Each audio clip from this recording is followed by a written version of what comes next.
France should be ashamed. That's inhuman.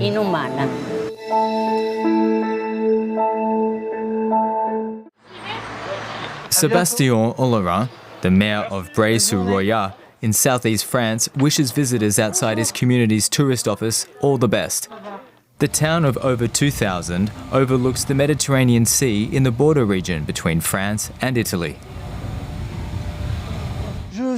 I'm looking for the brochures, maps, and travel guide for our Cultura EU project. Alcotra stands for the Southern Alps Côte d'Azur region. This European Union project subsidises cross-border cooperation between French and Italian municipalities, dismantling the borders yet further. We rely on close connections with Italy. The beach closest to Bray is in Ventimilia, in Italy. For skiing, we go to Limone, in Italy. We cannot get by without cross-border relations. The border region combines spectacular mountain scenery with plenty of French-Italian history. Until the 19th century, this was the most important trade route from Piedmont to the Mediterranean. The northern Roya Valley was part of Italy during World War II, and the border was disputed until 1947. Today, the Italian fortresses are decaying. More than 70 years after the war, there's nothing to suggest that the French-Italian border runs here. It's a border-free Europe. Southward, toward the Mediterranean, the route leads past old customs and border crossings. French and Italian, both are crumbling. First, the customs officers, and then the border police too, disappeared from the European Union's internal borders. No passports are checked here anymore. Or so it seems. But in the EU, the situation an hour's drive south at the Mediterranean is only allowed in exceptional cases.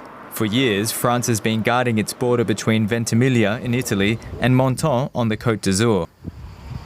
The French border police are working at an internal European Union border crossing. Some time ago, the border post was even expanded, with a container where France can detain illegal migrants for 24 hours.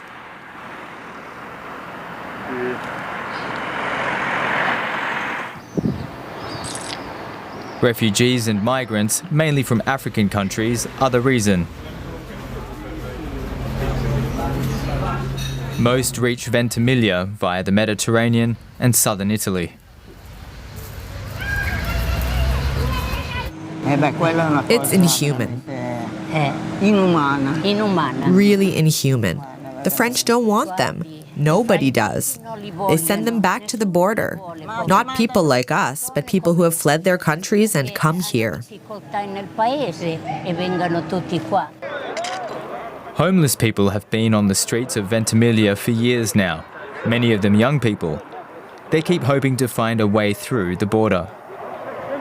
You want to go to France? Yeah, I want to go to France. Did you try to cross the border? Yeah, I'm not tried first. Sure. Yeah? The police drive them out of the city centre.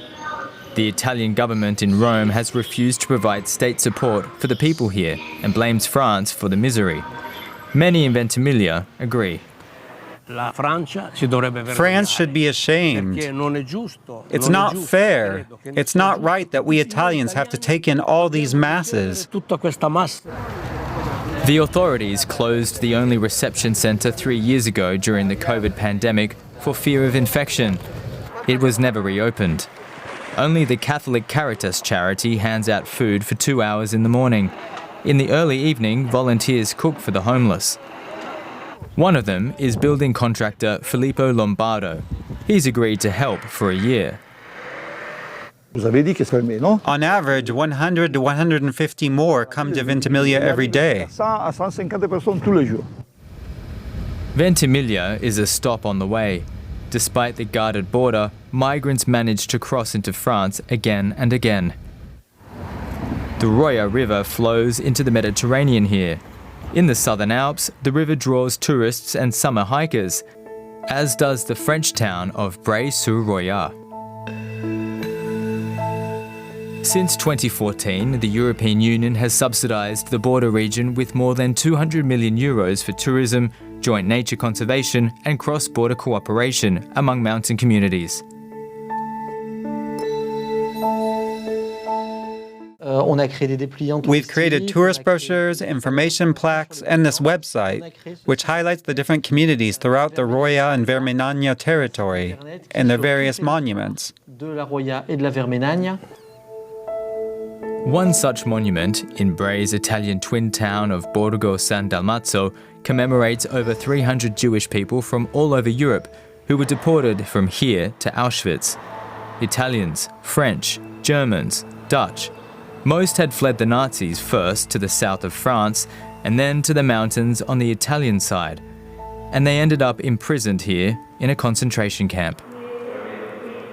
The companion exhibition is designed to inspire reflection beyond the deportations. This panel is titled "The Desperate Escape Through the Mountains." Many of the locals here had hidden fleeing Jews. Exhibition director Roberto Bianco draws a parallel to the present day. We forget what we should have learned from history, the set of values upon which our Europe was founded. And that is our humanity when we are confronted with issues of migration. On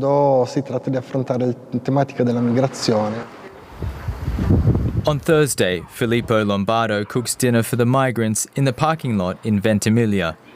He, his wife Dana, and their friends have been helping once a week for over half a year.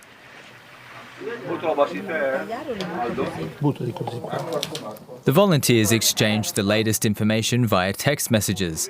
Right now, many from Eritrea, Somalia, and especially Sudan are in the city. With all these wars on around the world now, the families who can afford it take their children and go. They say traffickers are already waiting for the refugees at the Ventimilia train station. The volunteer cooks try to warn the migrants about the criminals. Often they've already heard from Lampedusa who will arrive here and when. They know their surnames and whether they have money. The traffickers only need one try to get the migrants across the border, using a path off the main road to France that everyone in Ventimilia knows about. The route is easily reached but dangerous. It leads straight across the highway. Before setting out, they leave behind their last belongings, hoping that, if they're caught, the French border patrol won't find anything to prove that they had just come from Italy.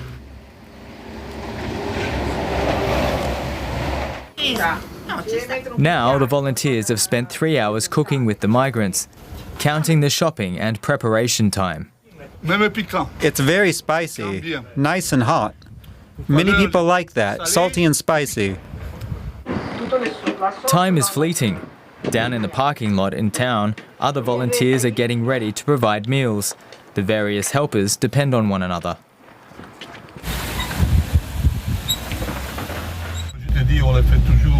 I always say, as people, we are already born into problems. I'm a migrant too, an Italian, but still a migrant. My mother left Calabria in southern Italy in 1956 and came here. She taught me that if 3 people can eat at one table, 5 or 6 can too. Dinner is provided every weekday at 7 p.m. We try to strike up a conversation, but hardly any of the migrants are willing to speak on camera, mainly for fear of being deported. The EU still applies the rule that refugees and migrants who enter have to remain in the country where they first arrived, so many here get very cautious when asked if they're headed for France. I don't have intention to go to France. Okay. Yeah. You want to stay here? I want to stay here. Definitely, if I get accommodation here in okay. Okay. Yeah. And you're also from Sudan? I'm from Sudan, yes. That's why we are coming here. Yeah. We wouldn't say that we are here for intention of maybe getting something, but because of the insecurity that we are facing in Sudan and the killings of the civilians in Sudan, that's why we came here. Usually, the Italian authorities grant the migrants a suspension of deportation, amounting to permission to remain in Italy temporarily for humanitarian reasons. Current EU law won't allow them to travel to other EU countries. That makes this a hard border for the migrants. But the volunteers themselves are not prepared to accept that. The problem is not Europe. It's the Europeans who cannot comprehend that it's better to give these people something to get by on than to put up with the ones who steal, the traffickers. They're the ones who cause strife. The migrants have a right to come here. Lots of EU funding goes to help breaking down the borders in the French-Italian Alps. Exhibition director Roberto Bianco invokes human rights and the lessons and legacy of the 20th century's wars and mass expulsions. At one time, when people saw a stranger here, they'd open the doors to their homes to help and hide and protect them. Through their example, these people showed how we could restore some kind of balance after such a complicated history. A rumour is going around among the migrants in Ventimilia about local people somewhere up in the mountains who know all the secret routes and sometimes show travellers the way.